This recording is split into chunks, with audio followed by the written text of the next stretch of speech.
Hello. Thank you so much for choosing to join me this afternoon. It's lovely to see so many of you, and hopefully I'll get to see more of your cats. It's lovely to see the odd cat if they choose to join the session as well.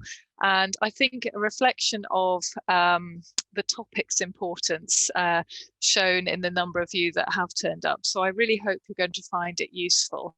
I'm going to talk about some tips that I have for and that I can recommend for giving medicines to cats, but also a little bit about the context of medicating cats and other parts of the decision-making process, other things that I think are really relevant and helpful for carers to know about as well. So I hope you're going to find the session helpful, and then obviously at the end we'll have some time for discussion and questions. If you do want to enter any questions in the chat box as I go through, then please feel free to do so. I might not be able to answer them at the time because I'll be also keeping an eye on things like the waiting room and letting people in, but feel free to jot down any questions there. I'm just going to mute a couple of people who are muted. There we go. So we all know that cats can be a challenge, and I guess that is part of the reason that you're here today. And not every cat, quite understandably, is going to be very happy about receiving medication, in spite of it being always with the intention of aiding their health and supporting their health. But sadly, we can't sit down and reason with a cat. We can't rationalize with a cat. We just have to do our best to succeed in supporting their health in whatever ways we can. And the term that we use to describe our ability to medicate cats, or one of the terms we use, is the term compliance. So I thought it would be useful just to include a definition of compliance at this point, because it is a term that you'll hear bandied around a lot. And in people, compliance is your adherence, a patient's adherence to a recommended course of treatment. But in the world of veterinary treatment, of course, we've got a slightly more complicated situation in that we have the carer who is discussing things with the vet. So that's yourselves if you're tuned in as an owner. And the pet is receiving the treatment, but they're not, of course, involved in the decision-making process directly. They're not able to voice their concerns or voice their opinions. So compliance in our world is where pets receive a screening procedure or treatment that's believed to be best for them by a veterinary professional. And so it does, as I've already said, involve not only the clinician and the carer, but also the cat. And we have to find a way, where possible, if we detect an illness, for example, of managing that in such a way that is achievable for the carer, not stressful for the cat, and ultimately in the cat's best interest in terms of health outcomes. Another term that you will hear used in this context is also concordance. So I just threw in the definition of concordance here for you as well. Concordance is all about shared decision making. So it's not about a vet saying to you, right, this is what we're going to do, this is drug X and over to you. That's not the way it should work anyway. It should be that when a diagnosis is made, there is a discussion with you as a carer. You know your cat best as to, well, how best can we approach this problem? And it may be that there is only a single treatment, and so there isn't a choice, but very often in vet medicine nowadays, there is a choice. There's a choice of formulation, so that might be a tablet versus a liquid. There might be choices in other respects as well, frequency of treatment administration. And so certainly it's my very strong view that part of the discussions should very much be about the team perspective. How can we work together as a team to produce the best possible outcome for your pet? So what do we know in general as well about how good compliance is in the vet world? Well, the answer to that question is we don't know very much at all.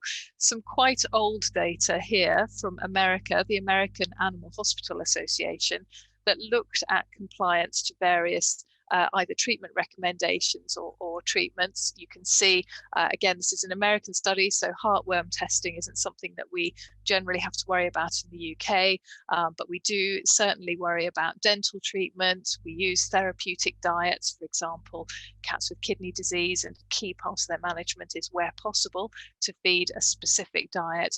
And you can see that the approximate figures for compliance from this study from nearly 20 years ago, which indicates that certainly compliance is not perfect. We would definitely not expect it to be perfect, but it's better for some things than others. So it tends to be better for vaccines, for example, versus senior health screenings. And you might be thinking, well, what is it like in people? What's the situation in people? How good are we at complying to treatment recommendations from our doctors? And the answer to that is that actually we're often not very good either, but the figures do vary. So very widely varying from 15% in some studies to 50% in others. And it tends to be the case that we're better at taking a pill if our doctor, for example, prescribes a tablet medication than we are at changing our lifestyle. So if our doctor says either, you must give up alcohol, meat, whatever it is, something that requires us to really change habits that might be embedded for a very long period of time, that's much harder for us to do. So let's move on to talk about the cats, and importantly, what we can do to improve compliance, because this is the point where we've been perhaps diagnosed an issue in your cat, and we know there is a treatment that can help it, but what can we do to succeed? Well, I think the first step is that it's really important to have those discussions that I already mentioned, where you can hopefully get that team approach, the concordance, that tells you that, yes, this is the right plan for my cat and my situation. And I really think, yes, we've come up with the ideal way to approach this. And I'm in support of it, and my vet's in support of it. And we've just got to persuade our cats to be in support of it as well. So it is really important, I think, to understand why something has been prescribed, how important it is for your cat, because there are some treatments that are more proven than others. And if you're massively struggling to get a treatment into your cat, and your vet then says, well, actually, the evidence to support use of this treatment in this situation is quite weak. In other words, we don't know if this is a good treatment or not. Then really you want to know that, because you don't want to be having a horribly stressful time with your cat without there being a really good potential outcome at the end of it.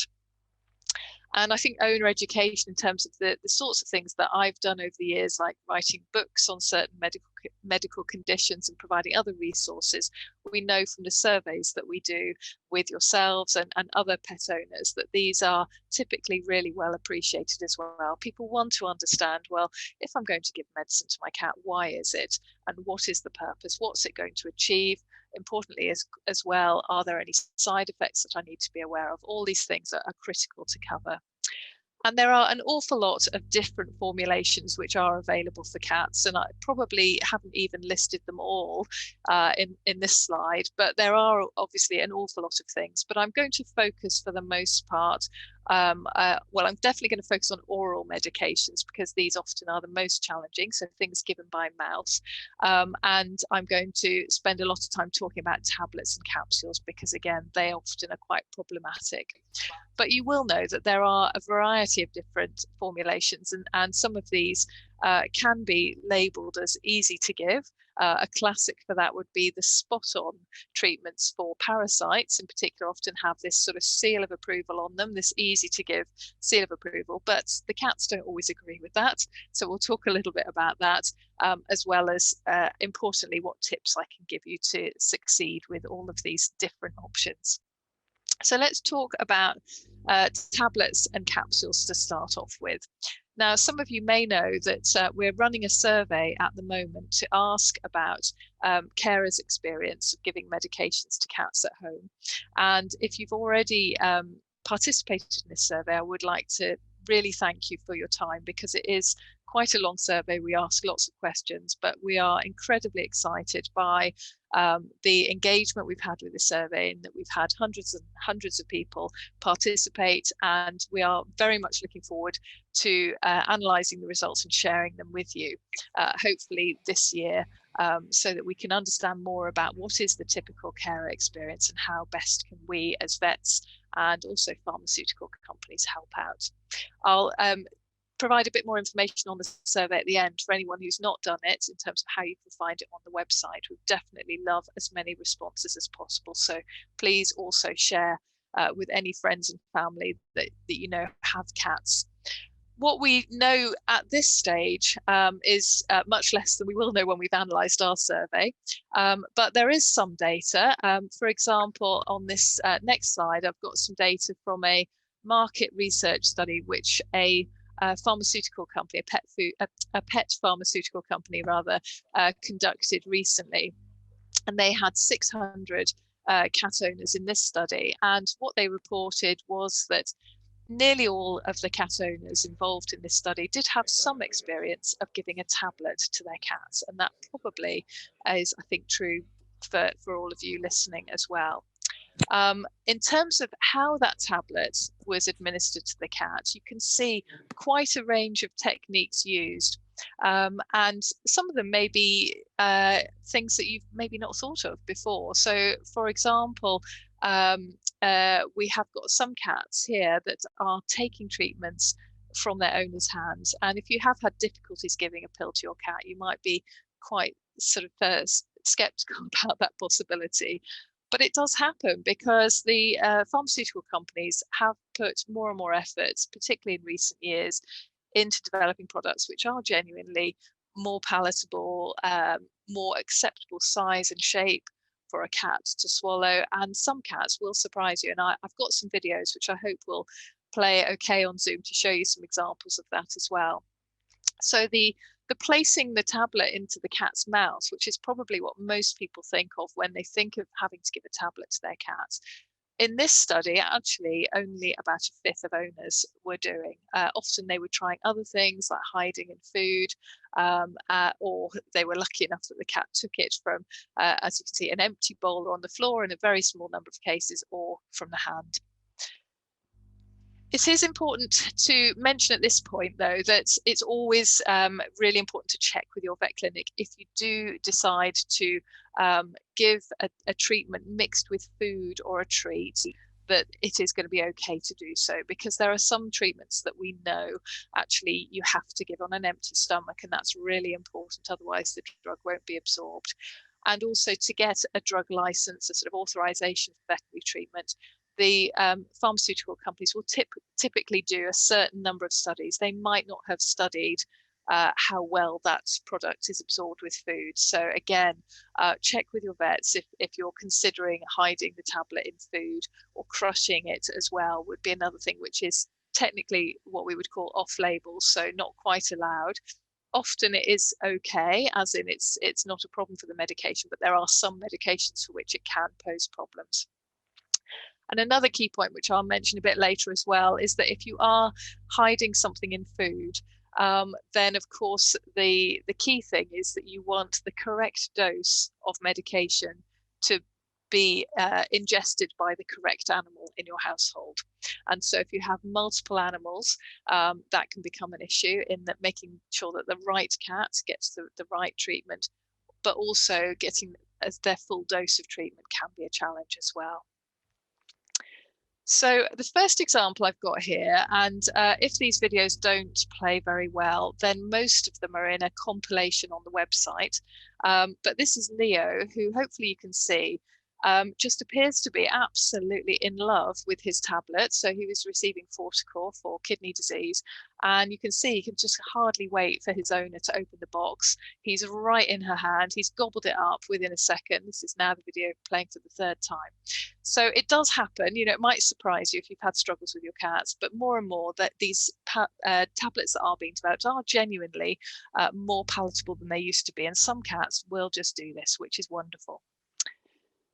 Another example here, this is probably quite an unusual one, but this absolutely gorgeous ragdoll cat called Milo would lie on the floor between his owner's legs, and she would pop his antibiotic on the tip of his tongue, and he would just lie there and swallow it.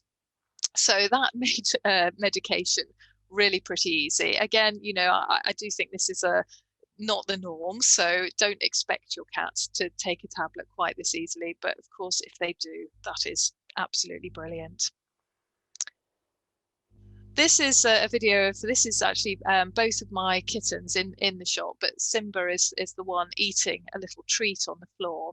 And one of the flea treatments that's available is a tablet, and it is actually designed to be given with food or in a treat, so it's absolutely fine to administer in that way.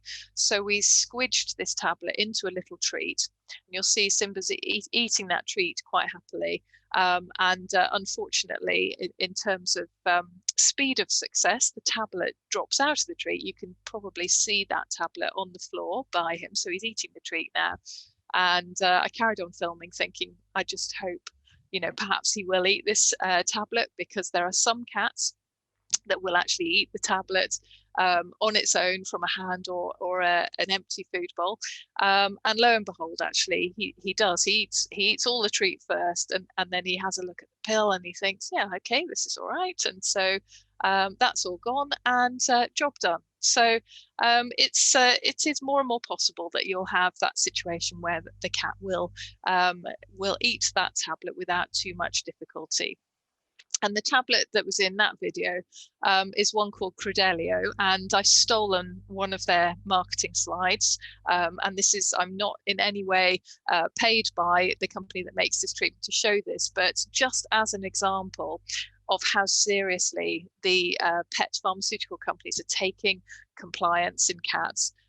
They've spent, this is true of many companies as well, not just this company, but you can see they've worked very hard, firstly, on the size of tablets. Any of you that have had cats for a long time will have probably remember worm tablets, in particular, Drontal Cat and Dronsit for cats, as these gigantic tablets, which were quite unwieldy to get down a cat. Now we have these lovely small tablets, and the data summarized on this slide as well from a 3-month field trial with 211 cats. And basically the cats got their treatment 100% of the time, so they never refused it. Some of them having it from an empty bowl or on the floor, some taking it from the hand, and about 30% of them being dosed in a sort of standard way. So if your cat doesn't like spot-ons for flea treatment, then that might be useful information for you to know about.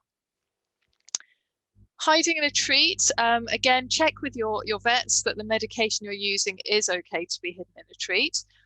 This is a cat called Josie, and her owner sent this video. This is part of a competition we did a few years ago, actually, and it's just a wonderful video, very professionally done, of that anti-thyroid medication being encased in 2 delicious treats and put on the plate, and then Josie comes along and just happily eats that up.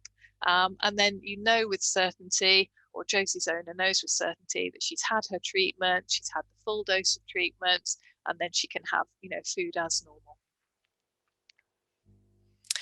So, of course, some cats we do need to dose with medication, and this is probably something that you will have had to have done at some point or other. And again, it has, I think, got a little bit easier in recent years, because the pills now that are being designed for cats are being designed much more thoughtfully. So they tend to be much smaller, have smoother edges, often a more oval shape, which is easier for the cat to swallow.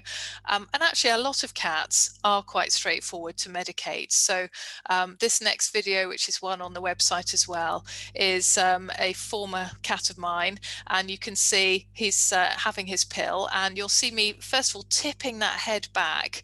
It's much easier to open the mouth when it's the head is pushed backwards, and you can try this on yourself. If you look up at the ceiling, it's really hard to sort of grit your teeth. Same true of cats. And I'm just holding his sides of his jaws. My hand is in a sort of arch on the top of his head, and then holding the side of his jaw, and then pushing that head back before I drop that tablet in. So that's on the video tutorial page. As a narrated video, there's a little bit more video than I've shown here. This is just the key bit shown there. So tipping the head back definitely helps. If you've had that situation where you've had a pill in your hand and your cat is there and you just can't open their mouth, try just to gently push their head up so that they're looking up at the ceiling, and it will tend to be easier to open their mouth. If they are an older cat, just beware, they might have arthritis affecting their neck and they might find that a little bit uncomfortable. So take it gently, and of course, if you find that it perhaps is not very well tolerated by your cat, talk to your vet. Sometimes the problem is that the paw comes up. So a paw comes up to say, no, thank you, I don't want that tablet. And tactics that can help there would include, firstly, a lot of people find it useful kneeling and then backing the cat between their legs. And there's a photo and a video excerpt showing that a little bit later. But you can also get a large towel and wrap the cat in a towel, just to wrap up the legs and stop them from interfering. If there are two of you, then you can also have one person potentially holding the cat and one person potentially doing the pill. Pill shooters, things like this device here, can be quite helpful for some cats. And the advantage they have is that if you're worried your cat might bite you, this plastic is going into the cat's mouth, not your finger. But you do, of course, just use them quite gently. Some of them have nice softer tips to them, to the end. And I think there's a video coming up next that shows actually how to use that as well. So let's look. Yes, this is Clarence. And again, if this video doesn't show too well, you can see it in the compilation video that I'll reference at the end of this presentation. So he has something in a treat initially, and then he's swooshed onto his back, and here's the pill popper. I think this is a joint supplement. It's quite a big capsule for him, but that all goes down fine. And then I think he has some liquid. That might be a painkiller that he's on as well. And that's all done, and then that's all over. He gets back let free again, and then gets some cat food, and it's all done within less than 30 seconds. If you are giving a pill or a capsule to your cat, then bear in mind that, as with ourselves, once they've swallowed it, it can actually sit in the esophagus, which is the food pipe, for quite a long time. And a number of studies have shown that typically at least half cat that's dosed in that way will still have the tablet or the capsule sitting in their throat after 10 minutes. So it really can just sort of sit in there. And that's a problem, not only because it needs to go down to the stomach to be broken down and absorbed and have its impact on the body. So in other words, do the good that it's designed to do, but also depending on the treatment, some tablets can be quite acidic and quite irritant. So when they sit in this esophagus, they can actually cause inflammation, and that can sometimes make the cat sick. Very worst case scenario, it can cause a stricture, which is a narrowing of the esophagus, which can be very serious. And there are certain medications that are renowned for this. Some antibiotics, like doxycycline, Renaxin is one of the sort of popular trade names of that, would be sadly quite high risk for that. So it's really important, once you've given a tablet or a pill, to allow the cat to eat or drink. And if you're worried that they might not do so, perhaps they have a very poor appetite, to perhaps syringe a little bit of water down the throat, or even just putting a little blob of butter on your cat's nose. And I have a photo of this coming up. Has been scientifically proven to take capsules and tablets down to the stomach. So that might be something that's easy to do as well. Of course, when given medication, make sure that you know how often it's designed to be given, and it should be very clear on the label, but if it's not, then definitely check. If something is designed for twice daily administration, then generally that means it's ideal if it's given every 12 hours. If it's once a day, generally that means ideally every 24 hours. So if possible, try and stick to regular intervals, or follow the specific instructions from your vet if they are any different, which they might be for some medications. The tips that I can share with you, if your cat is receiving multiple medications, in other words, more than one pill, that can be very challenging. And one useful solution can be to get some empty gelatin capsules, such as those shown in the photograph here. And these empty capsules you can then open up and you can put your cat's medicine inside and then reseal the capsule. And then you've got one capsule that might have two different medicines, or perhaps three even in some situations, rather than the cat having to be dosed 3 times. Again, check with your vet that the medication you want to combine like this is suitable to be combined like that, but it can make a big difference in terms of treatment success. You also will probably be aware that there are more and more palatable treats, and also some treats that are specifically designed for giving pills with. So I haven't got a photo on this slide of some of the pill treats, but the Royal Canin makes I think it's called Pill Assist, a treat that has a hollow in it that you designed to put in your tablet or your capsule. There are other ones available on the vet side, so your vet clinic will know about. But in every supermarket now, as you know, you'll be able to get hold of things like Licky Licks, which are these little sachets of, maybe a teaspoon of deliciousness for your cat that can be very effective at hiding things. Dreamies are quite crunchy, good treats to give after the treatment. They're not so good for hiding the things in, but there are some squidgy treats. Cat soups as well. Lots of companies now making these, and these can be helpful either as a vehicle for hiding your tablet in, or your powder in, or your liquid in, if that's allowed, or alternatively as a post-pill treat for the cat. If your cat does find medication quite stressful, then this bottom tip might be relevant for you to know about, which is that some cats, if giving a pill is stressful for them, and that happens around about a meal time, it can put them off their food. So if you can, in those situations, separate the two, that can be helpful. Or if there's more than one person in the house, and you can perhaps have one person who's happy to be the baddie, the pill giver, and the other person is the goodie and gives the nice things like food and grooming and all the sort of positive things, then that can help to minimize the risk of having, for example, food aversions develop, which is where the cat associates feeding with negative things, and therefore thinks, oh, I don't want to eat anymore, which of course is always going to be bad news.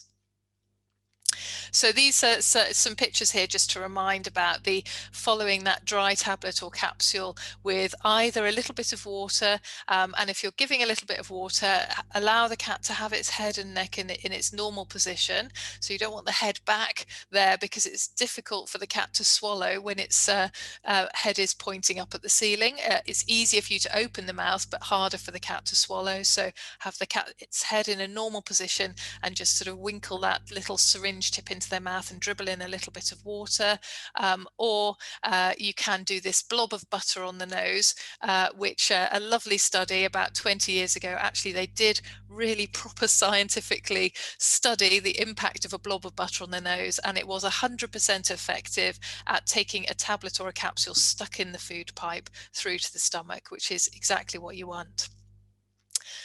So what about if you're having problems? Perhaps you've listened to what I've said so far and thought, well, yeah, I've tried all that and that's not the way it goes for me. What are my suggestions?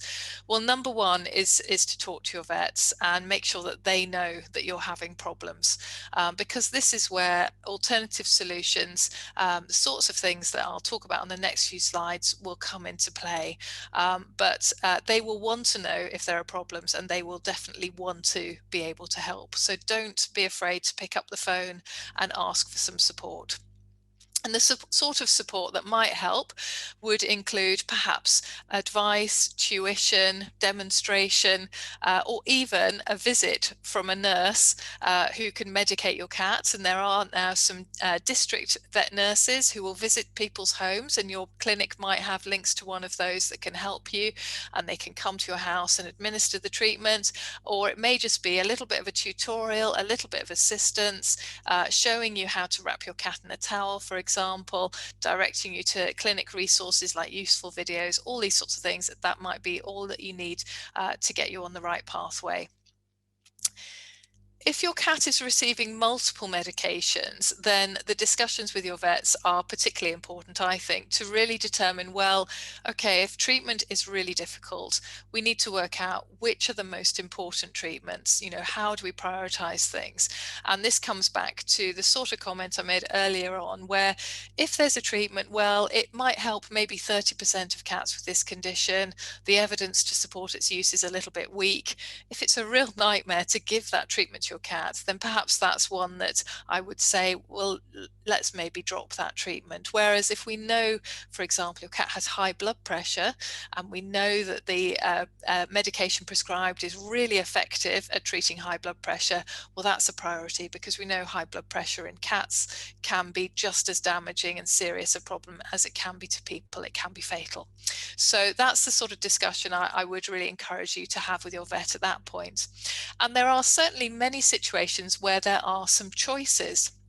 For example, using the example of hypothyroidism, a common old cat illness, there are firstly choices in dosing frequency, which we have with the different products. So you may be familiar with the two sort of market leader tablet treatments for hypothyroidism are Filimazole, this one on the left, which comes in 3 different tablet sizes, and Vidalta on the right hand side, which comes in 2 different sizes.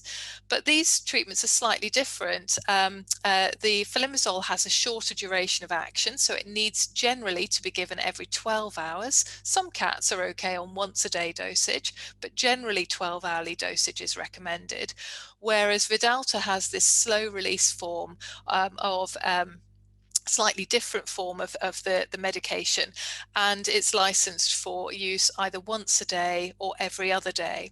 So if medicating your cat is very difficult, but you can do it, you just would rather not have to do it as frequently, then it may be discussing changing to a different medication is appropriate.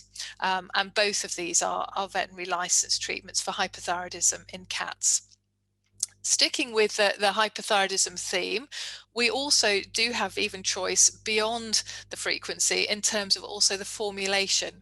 And quite recently, but within the last few years, we've now got 2 licensed liquid preparations of antithyroid medication. We have Thyronorm was the first of these to be licensed, and we now have a sort of double strength one called Thyamacare, and these are both liquids, and some people find dosing their cat with a liquid very much easier than dosing with a tablet. So again, just sticking with hypothyroidism, it may be the frequency of medication that you can tackle, but also the formulation of medication you can tackle. And lastly, with hypothyroidism, not veterinary licensed, but there is another option for giving the same medication to cats, which is called the transdermal route. Transdermal medications are ones that are applied to the skin. Typically, they're a cream or an ointment, and they're actually, the drug is absorbed through the skin and into the body. So it's absorbed into the bloodstream and works in the same way as it would do when given by a pill.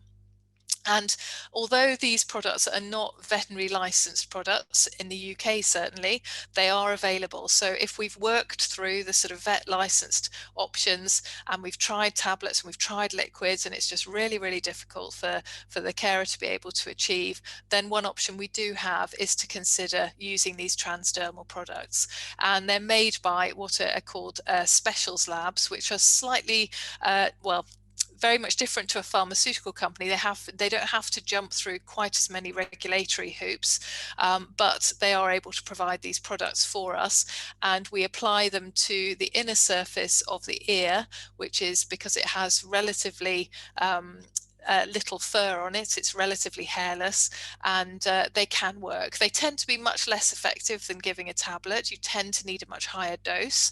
However, for those cats that are really challenging, they can be really a lifesaver. And there are various companies in the UK that provide these transdermal formulations.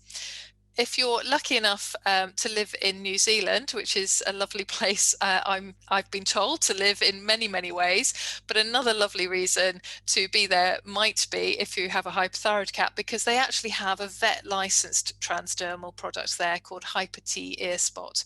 And that's a picture of a cat having the treatment. It comes in this sort of pen, and the medication can be applied directly to the inner surface of the ear. And there's some really good data to back up that product as well. And then sticking even still with the theme of hypothyroidism, if you've gone through all of those options and it's still really a terrible battle and you're having problems with your cats, then again, still talk to your vets, because there are other treatment options for hypothyroidism. There is an iodine-restricted food, Hill's YD, which can be effective in some cats. We can surgically remove the thyroid in some cats as well. And there is also radioactive iodine, radioiodine, which can be very effective. So don't think that you've run out of options, because almost certainly there will be other options that you can consider. Also, sometimes you can have challenges because your cat, for example, if it's got a very sore mouth and you're trying to give a treatment by mouth, you can imagine that can be really difficult for the poor cat to understand why are you hurting my mouth, even if the treatment you're giving is a painkiller designed to help their mouth. And the same can be true as well with arthritic cats. You can have jaw arthritis as well, where giving a tablet can be really sore. So do talk to your vet about issues you're facing, because again, hopefully they can find an alternative formulation or an alternative route, another way of treating your cat. For example, this cat's got very terribly sore gums, really bad gingivitis, and for a period actually was receiving injections of anti-inflammatory because the cat would not eat. We could not dose with any medication, and we just needed to find a way of reducing that inflammation. Also, issues that might affect your ability to give medication need to be considered as well. It's, if you have arthritis or any other disabilities, it can really make it difficult to give certain medications. So make sure you do talk to your vets and they know what, is reasonable and practical for you to be able to do as well. I mentioned that transdermal medications were an option for hypothyroidism, but that also that wasn't veterinary licensed. We're using these so-called specials labs, these reformulating labs, to produce that product. But actually, very, very excitingly, just within the last couple of months in the UK, we do have now the first veterinary licensed transdermal treatment for cats, which is something called Mirataz. And Mirataz is an appetite stimulant. The active ingredient is mirtazapine, and some of you may have used mirtazapine in your cats. It's not veterinary authorized in the tablet form, so we typically have used reformulated tablets or human tablets, which we've cut down in size, and it can be incredibly helpful for cats with poor appetite for all sorts of reasons. But really excitingly, we now have it in a transdermal form, so it's been really thoroughly tested, and its safety and efficacy really shown in proper pharmaceutical studies, and that's available. So if you do have a cat with poor appetite, there definitely is some good news about that. Other comments really to make would include that also there's no single approach, I think, which suits every cat. Also there's no such thing as the perfect tablet or the perfect liquid. You will always find cats have different preferences, and also carers also can have different preferences as well. So a few years ago, we did a survey asking about owner preferences for treatment of parasites, and you may have participated in this survey, in which case, thank you for that. But what we found was that whilst more than half of people preferred a spot-on, these treatments where you part the hair and you apply a spot-on liquid to typically the skin at the back of the neck, about a third of carers, as you can see, actually would prefer a tablet. Some people do just find a tablet is easier to use in their cat. So it's good having a choice, and it's good to make, if you do have an awareness of your cat's preference or your own preference, just make sure that your vets know as well. The survey, the market research survey I mentioned a little bit earlier on with the 600 cat owners, they also were asking, this was a Credelio elicited market research. So bear in mind, obviously, they produce a tablet. They were wanting to find out what the appetite for a tablet might be amongst cat owners. And what they found was very similar to us. Again, 30% of carers expressed a preference for tablets, but an additional 60% said they'd be happy to try it. So that's obviously information they're using to help persuade more people to try their tablet option. You may have seen this easy to give stamp on some of the treatments that your cat receives, and this is a sort of accreditation by the charity International Cat Care and their veterinary division, ISFM, the International Society of Feline Medicine, and they give a little seal of approval if there is data to support a product being easy to give in one way or another. So it might be that it's a palatable tablet, or it might be that it's a spot-on. Spot-ons, I think, automatically get an easy to give award, but it is probably, I think, important to mention that not all cats really like spot-ons, and again, you might have experienced this with your own cats. It may be technically easy to give in that, you know, you just squeeze a pipette, but some cats will run away from the treatment, really dislike it, or dislike the smell, or dislike being restrained. So again, just that reminder that the seal of approval doesn't mean that every single cat is going to agree with it. Liquid medications are becoming more popular, and I think a lot of carers, when asked, tend to express a preference for a liquid to a tablet.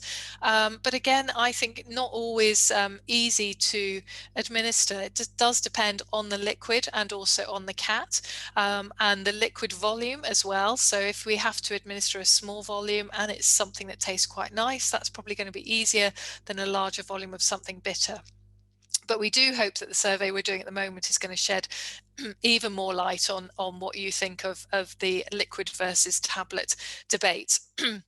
And just a reminder again that it can be tempting with liquids, I think, to dose the food rather than the cat.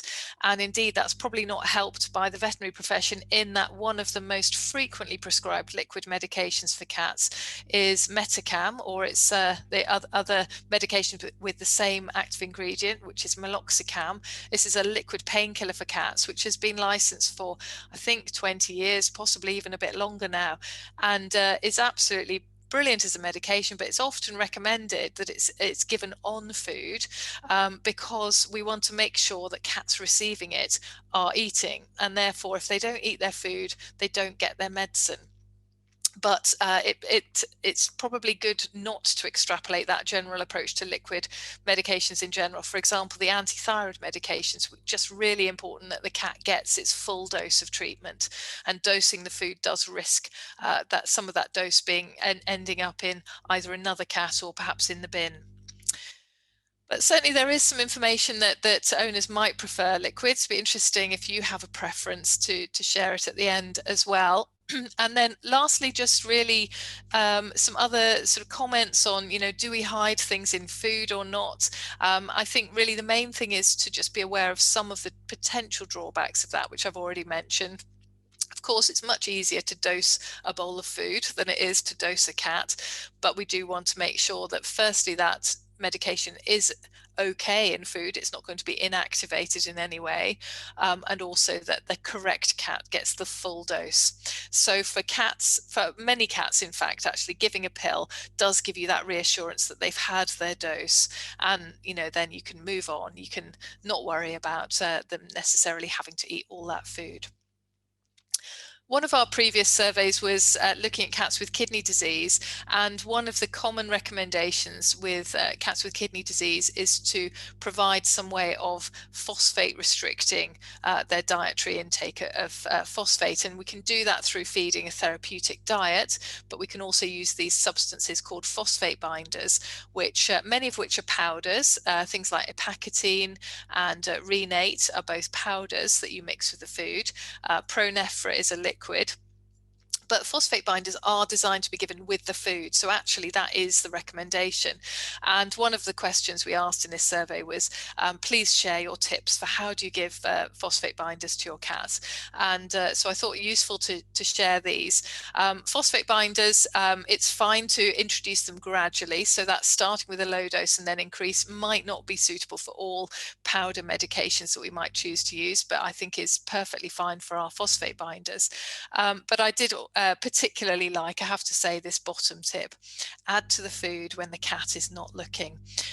It sounds slightly crazy, but it is so true, as we all know, that it's like the day of the vet visit, the cats, they just pick up on those subtle clues, the changes in our behavior that indicate perhaps the cat flap has been shut or the cat carrier has now come into the living room. So I don't think it is so crazy a thing to mention. And as I mentioned, lots of the videos I've shown are actually on the website, on the video tutorials page. And Decra actually made a lovely montage of lots of videos that we had submitted to us as part of a competition to find some good videos of cats getting pills. And you'll recognize, if you watch this video in its entirety, several of the examples I've shown in this session, but there's also many more. And one of the key things, which I think is lovely, is that actually all of these cats, pretty much, it's just one person doing all the hard work, and you can see how easy they make it look. And this is a nice example of the cat between the legs, and checking that the cat has swallowed the pill. And I think it might need a little nudge there. So I hope that's been helpful. Definitely happy to tackle some more questions in the discussion in just a moment.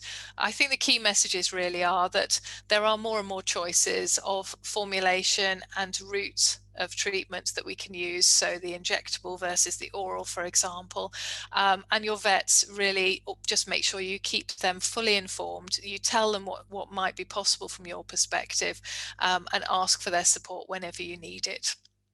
There is some resources on the website, as always, to complement the session. The main thing being the video tutorials that I've mentioned. So under the helpful info menu on the homepage, you can see video tutorials, and there's all the previous Cat Cafe sessions. But also in the section for cat owners, there are some videos on giving pills and that lovely Decra compilation that I showed you as well. The survey page is also on that main menu, and it's the Medicating Cats at Home, which is I referred to. Thank you again if you have participated in that. If you've not already done so, we would really love to hear from you, and please share with any family and friends that have cats. And we also have a survey on a condition called acromegaly, which is a brain tumor overproducing growth hormone, which is something we see quite rarely in cats, often in diabetic cats. But if you have had a cat with acromegaly, then one of my colleagues in Italy is really keen to hear from you. And so there is a survey there. There's also a survey for vets that have diagnosed acromegaly as well. And that information is available on the survey page of the website. And then very finally, just to say that next time I'm going to be, it's a slightly cryptic title, but sharing some tips that I think carers should know, but perhaps vets don't always have time to tell you about, or perhaps don't have the opportunity to tell you about. So things your vet wished you knew. And on that note, I shall stop and just have a look in the chat box and see what questions have appeared so far.